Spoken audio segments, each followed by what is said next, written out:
somewhere.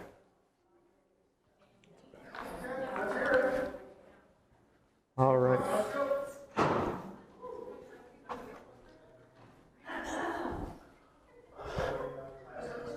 Okay. Welcome for everybody in the room. Thank you. And for folks online, appreciate you joining us for our conversation about our utility rate changes in Gilbert. My name is Eric Brown. I am an Assistant Public Works Director here in Gilbert. And today I'm going to walk you through what you can expect from Gilbert's upcoming utility rate changes. Maybe I'll point this over here. There we go. So we're going to talk a little bit about what our utility rates are and give some background there.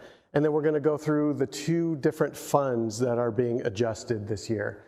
The water fund, we'll go through the causes and then the rate proposal, as well as some estimated impacts for our customers. And then similarly on the environmental services commercial fund.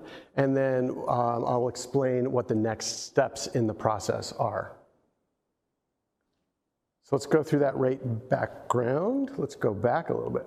Sorry about that. So there are two different types of fees that Gilbert charges. One is called an impact fee, and then the other are utility rates, and that's the process that is ongoing right now. There's a little bit of confusion sometimes for folks when talking about growth and what is causing the needs of utility rates to rise, and so I want to explain that difference here. We charge impact fees, also known as system development fees, for any new development that comes into Gilbert and builds something and causes an impact to the existing infrastructure.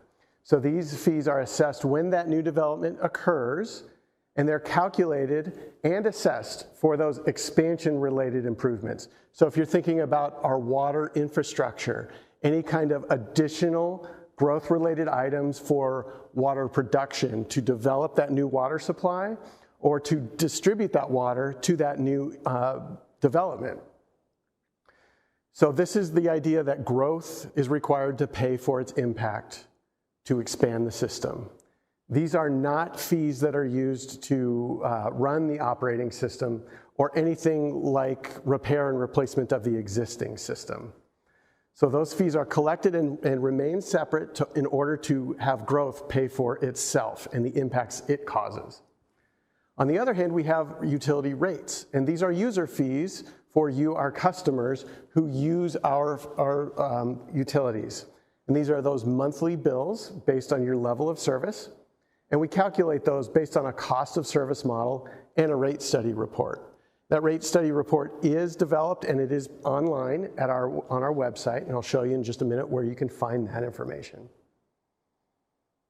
Different user classes have different impacts to the system, particularly in water, and so those user classes have different rates based on that impact. So the things that are included in the model, so the costs, are operation and maintenance of the utility system, all of the commodities that we have to purchase in order to treat the water or to distribute the water and maintain the water quality within the system, and all of our repair and replacement activities to maintain the system so that you can have that exceptional level of service. And then any debt service that we will have in order to pay for construction costs of repairing and replacing that existing system. We do not use user rates or user fees to expand the system to accommodate new users. So if you see a new development down the street, they're not causing the need for Gilbert to increase our utility rates. A little bit more background on rates. You can see in that chart on the right-hand side of the screen the last 12 years of utility rate changes in Gilbert. And I say changes because our rates have not always gone up. In particular, that middle column, ESR, stands for Environmental Services Residential. That's our trash and recycling collection for our residential customers. Those rates actually went down 7.5% twice in the last decade. Our last increase was rate change was in 2018, and we did a comprehensive cost of service review and a reallocation of our wastewater and water rate structures back then. And you can see that a lot of communities, they actually review their rates every year or every other year and make even small changes every couple of years. And in Gilbert, that is hopefully a process that we'll undertake, is doing smaller changes a little bit more frequently than some of these larger percentage changes less often. So where's the data? I talked about that comprehensive rate review and report, and it is on our website, gilbertaz.gov/utility rates. There's a screenshot of that page there, and you can see the circle, that oval down there in the middle, view the rate study. That has all of the financial information for the utilities that are being proposed for change this year, as well as all the calculations that put into the background to develop the new utility rates going forward. So let's dive into the water fund. There are three main causes that are the reasons why we are under the need to increase our water rates. We have to reconstruct the North Water Treatment Plant, and that is a significantly sized facility, as you can see in the photo below. The cost of that facility is going to be bonded over multiple years in order to even out the payments for the development of that facility. And so there is going to have bond repayments every year, similar to a mortgage on the house. You spread that cost over many years and makes it something that you can actually afford in the short term.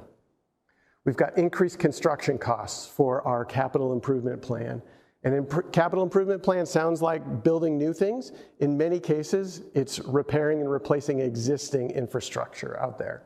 And just like everyone else, our costs are rising to afford those kinds of improvements for our system. And then the raw water itself is rapidly rising in cost. So the North Water Treatment Plant, why are we reconstructing that facility? Well, it's our single largest water production facility in Gilbert. It produces 45 million gallons of water per day, and it serves the northern half of Gilbert. It is an economic driver for much of Gilbert because it does produce consistent water for our customers. Unfortunately, that facility, oops, I got a lot of animation there that I did not realize.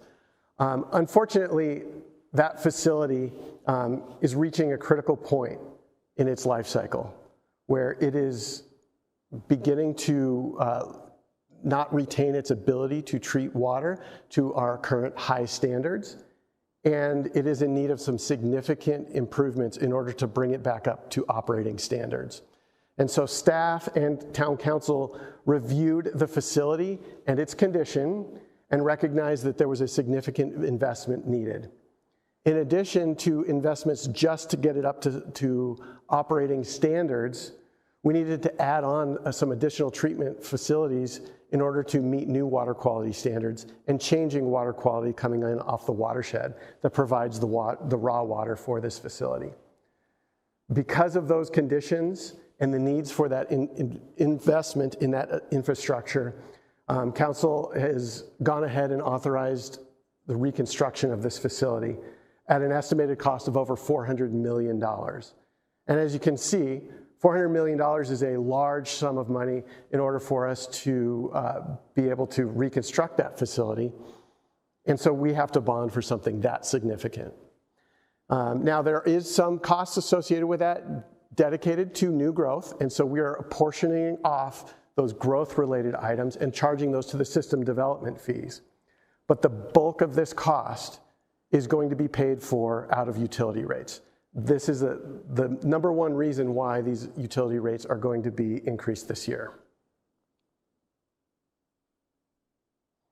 Additionally, all of these assets that we have on our water distribution system have to be maintained, and some of them have to be replaced.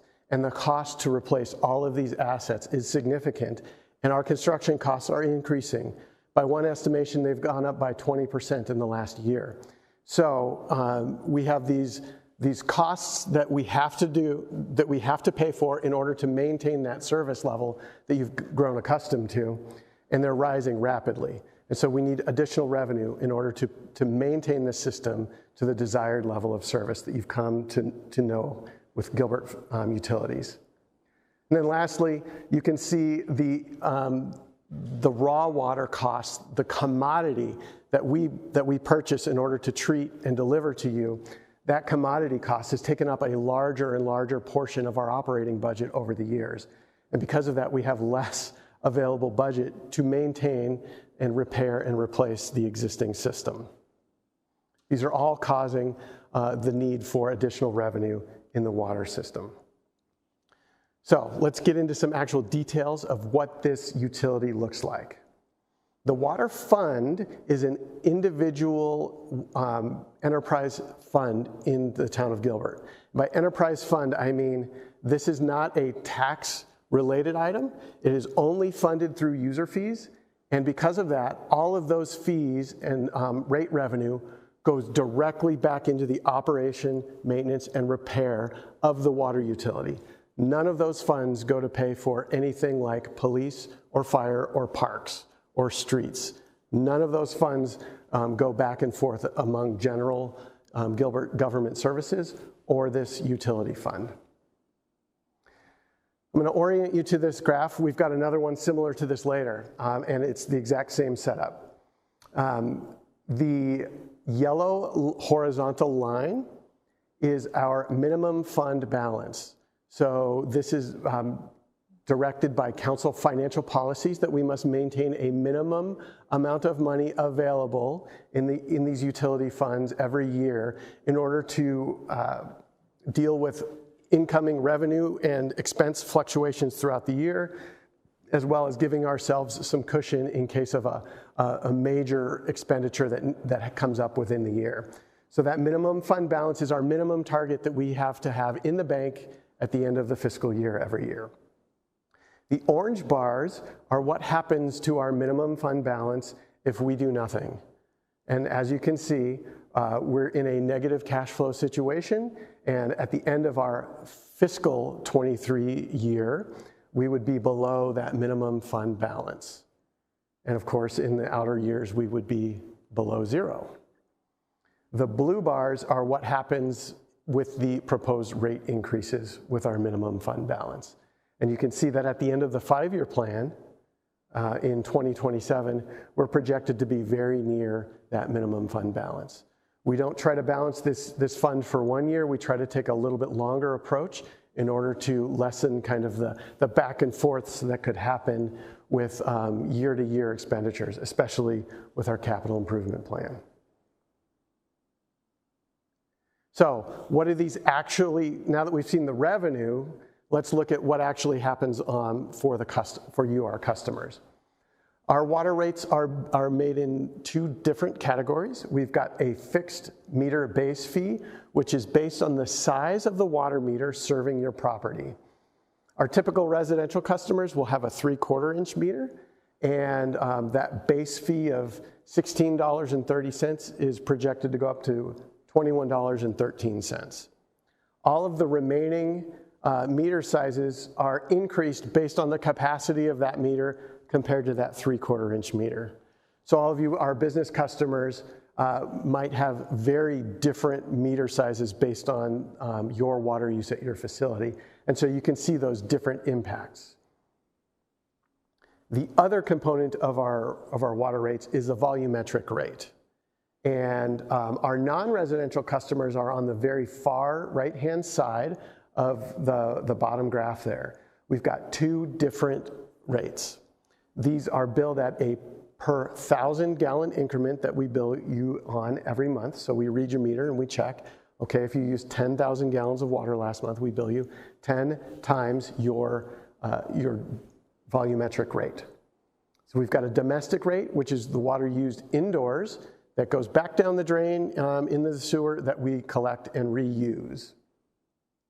And then we've got a landscape water rate, and that is only for outdoor landscape water use. And you can see that the domestic rate goes from $1.60 to $2.14 per 1,000 gallons. And then the landscape rate, recognizing that that is a used resource, it is consumed and we don't get to reuse it, that's a higher rate. And so that goes from $2.06 to $2.78 per 1,000 gallons. Our non-residential customers also occasionally will use a hydrant water and for mass grading or for dust control. And you can see that because there's a high impact on our system, that rate is much higher. It goes from $8.02 to $9.58 per month. This is a good moment for me to point out that we have water conservation programs that are targeted towards our non-residential customers. And if you would like more information on that, I've got the website at the back of our presentation, and you can take part in that if you believe that you have some potential there. And that's the best way for you to have an impact on the water bill that you receive every month. Now, we've got a wide variety of water use types by our non-residential customers because there's a wide variety of use types. And so on this graph, we show some estimated or some calculated impacts for a variety of different uses. Starting from the top, those top 3 water uses are landscape water uses. So they're billed at the higher rate, and they also tend to use a lot more water per month. And so they are based on 500,000 gallons, 250,000 gallons, and 100,000 gallons of water use per month. Then on the bottom, you can see the domestic water use estimated bills for different water uses.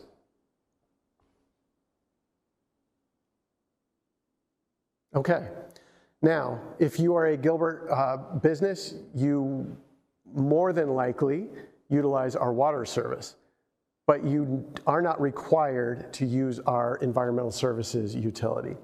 And this is the only other utility that is going for a rate increase this year. So if you don't use our environmental services, you could probably just tune out at this point, and you won't really miss anything. As I mentioned, this is an optional service for our non-residential customers. But we also have a lot of rate pressures that are facing this utility as well. The recycling industry has been very volatile over the last 4 years. And what used to be a revenue benefit service by way of Gilbert being able to sell those recycling materials at a positive rate revenue that would offset some of the other costs of service within this utility, we're no longer receiving that benefit because of the volatility in that market. And so something that used to be a benefit now is at best neutral and is in many cases costing us money.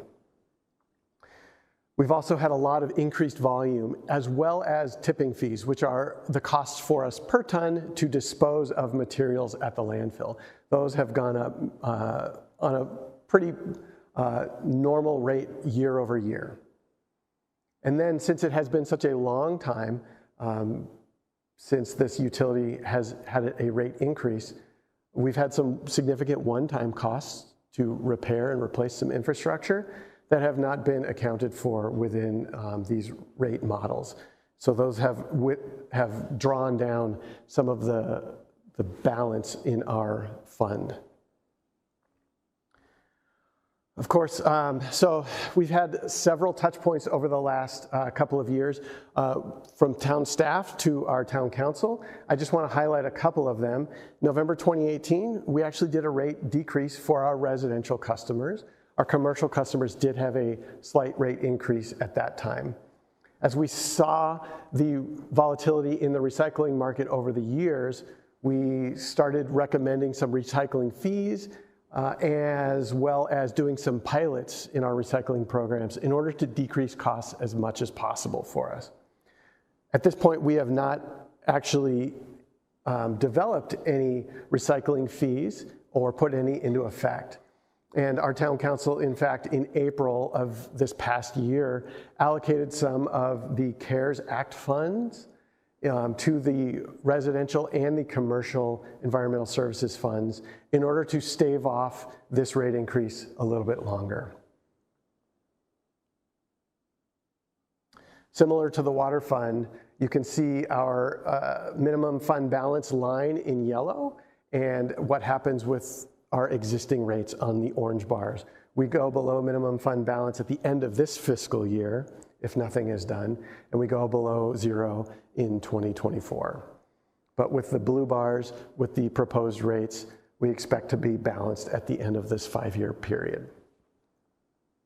So what do these actually look like for you, our customers? There is no one single rate that our non-residential customers use because there is a variety in sizes of containers that you can have at your facility, as well as you have the option to have that container serviced multiple times per week. And so we've got an entire matrix shown here that shows you the existing rates as well as the proposed rates increases. One thing to note is that we're adding this 160-gallon container size for our non-residential customers. And in the future, we will be phasing out those 300-gallon containers because of the new trash trucks that we use to service them, not being able to service those 300-gallon containers. So over time, we will be phasing those out, and the costs will actually be very similar for those customers. These are for the first container. It's probably not all that helpful for you to see. We do have this posted on our website, so it's probably very small for you. We also have a similar matrix for an extra container that you may have on site. Additionally, we have got roll-off containers that we have available for our customers, and we have some new rates that we are proposing to put in place there. We currently do not charge to deliver that container onto your site, but there are costs associated with doing so. And so we are going to add a delivery fee, a one-time delivery fee if you have that put on your site.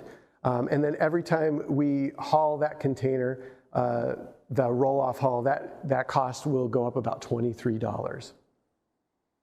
We also have some manure collection services that we have been providing that are not similar to our regular trash customers.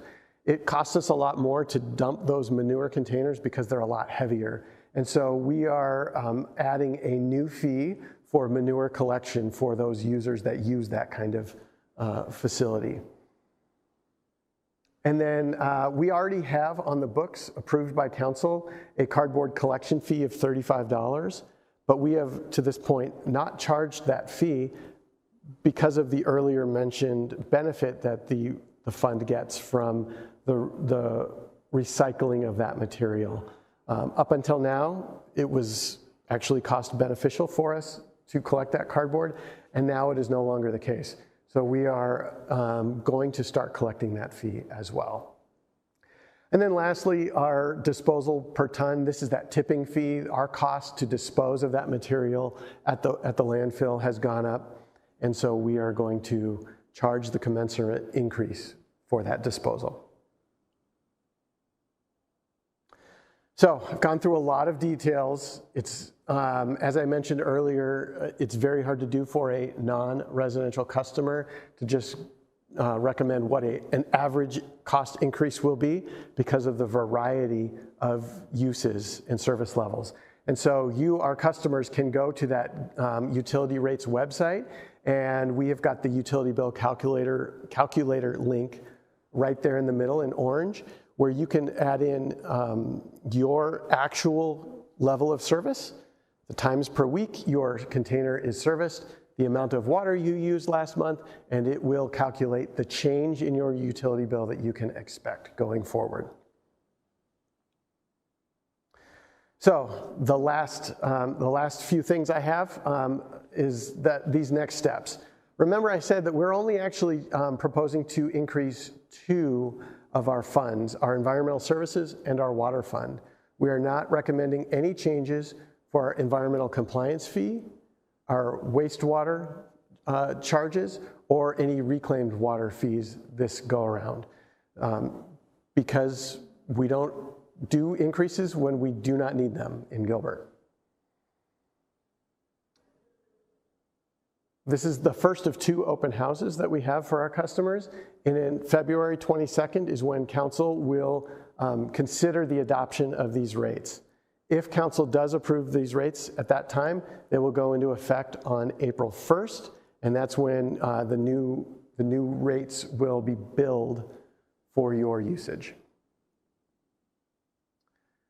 And so lastly, for our customers online, if you have any questions, please email them to utility.rates@gilbertaz.gov. Our staff will get back to you within the next week for those answers. We've got FAQs on our website at the utility rates website. And again, I mentioned that water conservation website, gilbertaz.gov/water. And for any of those folks in the room, if you would like some help, we have got staff at the back in order to help you calculate those bill impacts that you might have upcoming. But with that, for our folks online, thank you for joining us, and we look forward to hearing from you in the future.